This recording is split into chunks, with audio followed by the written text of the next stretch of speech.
Hey, everyone. This is the first time I've ever done something like this.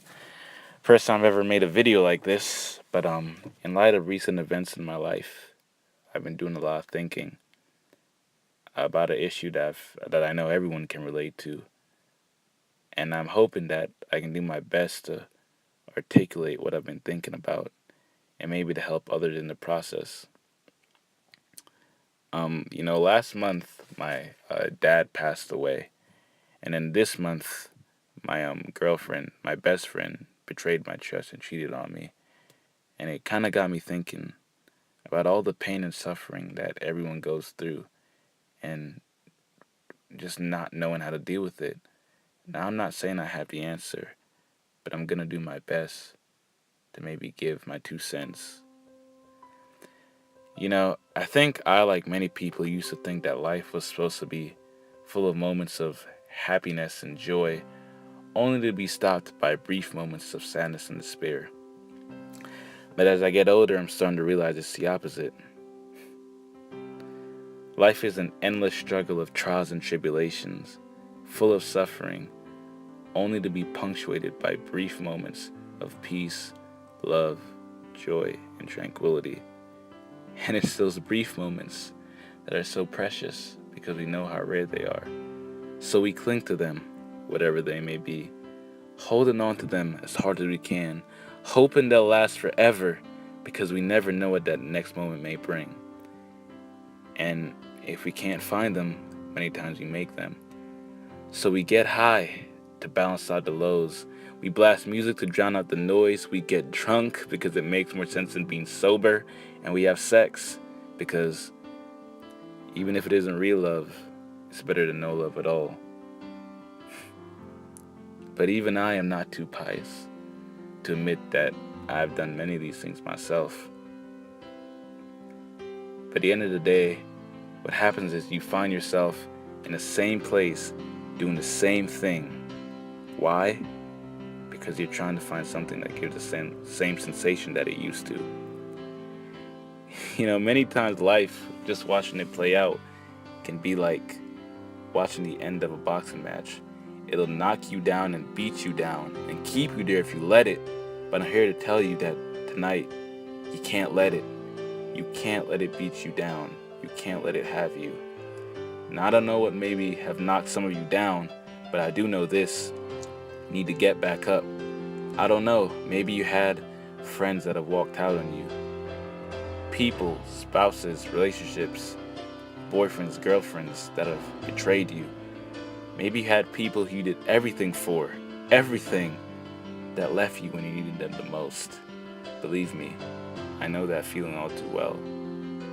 But see, you have to understand something. In this life, pain will come, but he who has a why can endure anyhow.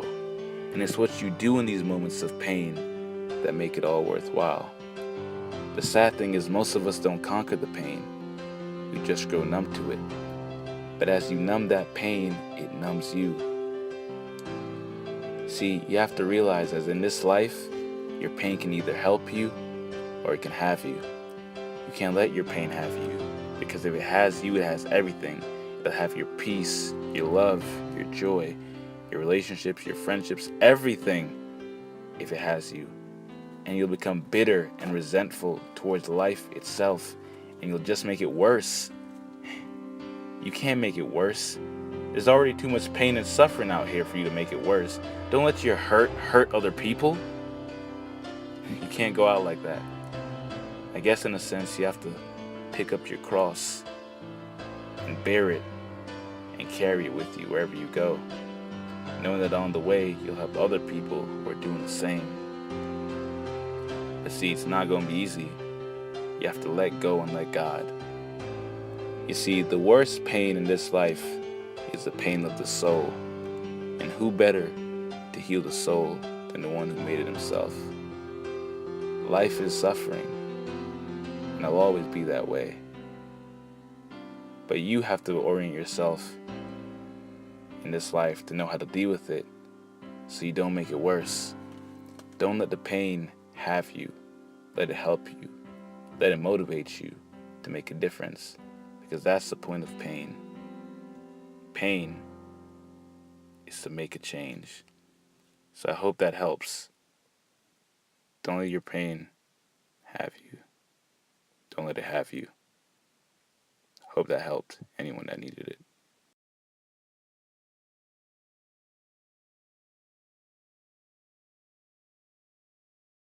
It's not an accident that the axiomatic Western individual is someone who was unfairly nailed to a cross and tortured. It's like, yes, right, exactly. So what do you do about that? Well, I thought about that for a long time too. It's like, well, you don't get together in a damn mob, because all that does is allow you to be as horrible as you could possibly imagine and suffer from none of the consequences. That's a bad idea. So how about we don't do that?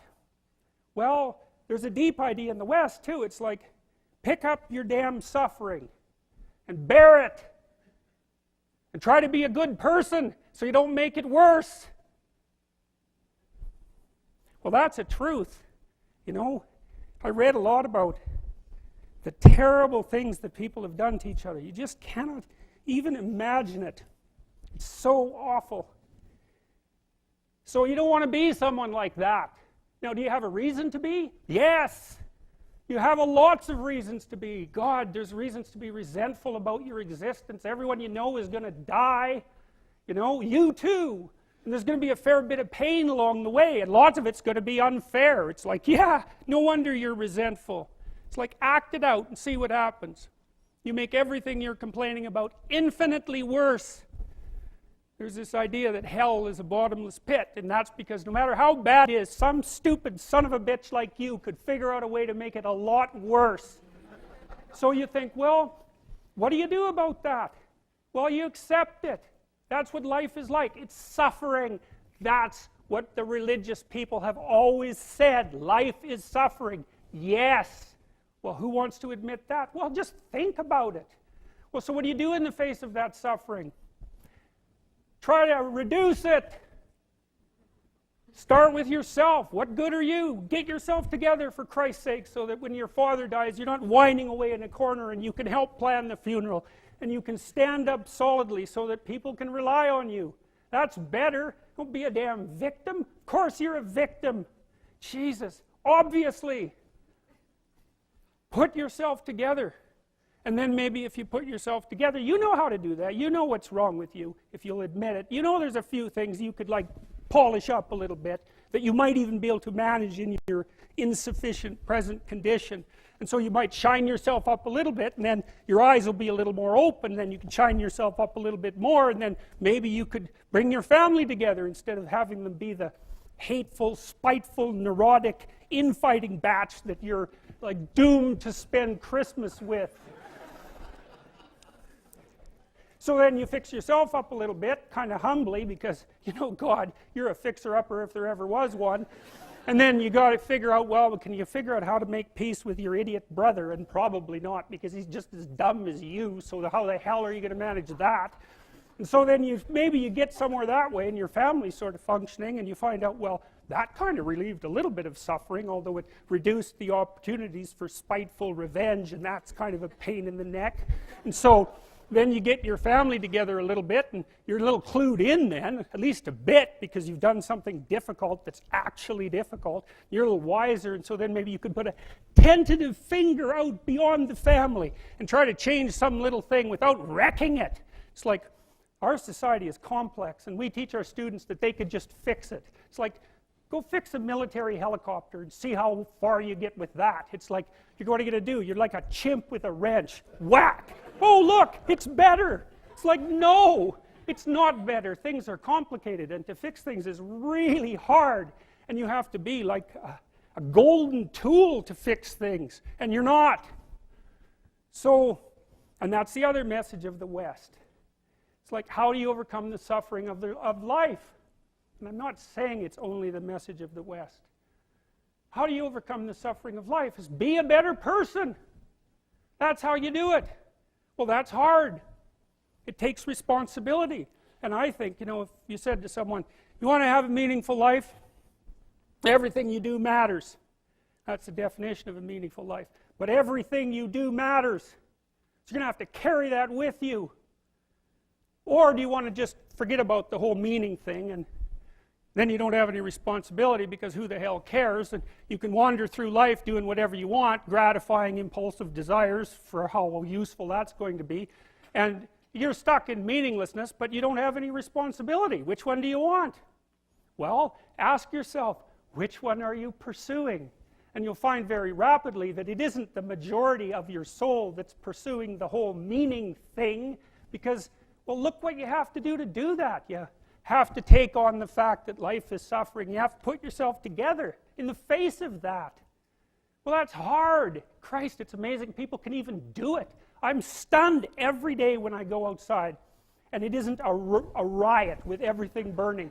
Because really, God, you talk to people, it's like, I knew this guy, he'd been in a motorcycle accident, and it really ruined him, and he was like a linesman, you know, working on the power, and he was working with someone who had Parkinson's disease, and they had complementary inadequacies, and so two of them could do the job of one person, and so they're out there fixing power lines in the freezing cold, despite the fact that one was 3/4 wrecked with a motorcycle accident and the other one had Parkinson's. It's like, that's how our civilization works. It's like, there's all these ruined people out there, they've got problems like you can't believe. Off they go to work and do things they don't even like, and look, the lights are on. My God, it's unbelievable. It's a miracle. It's a miracle. And we're so ungrateful. College students, the postmodern types, they're so ungrateful. You know, they don't know that they're surrounded by just a bloody miracle. It's a miracle that all this stuff works, that all you crazy chimpanzees that don't know each other can sit in the same room for 2 hours sweltering away without tearing each other apart, because that's what chimps do. So, anyways, so what happened? Well, I made some videos, and I got to the bottom of some things, at least as far as I can tell, so I told you what the bottom is, and then I got this idea about what you might do about it, which isn't my idea. It's not my idea. It's an old idea. It's far older than Christianity. It's old. It's the oldest story of mankind. Get yourself together. Transcend your suffering. See if you can be some kind of hero. Make the suffering in the world less.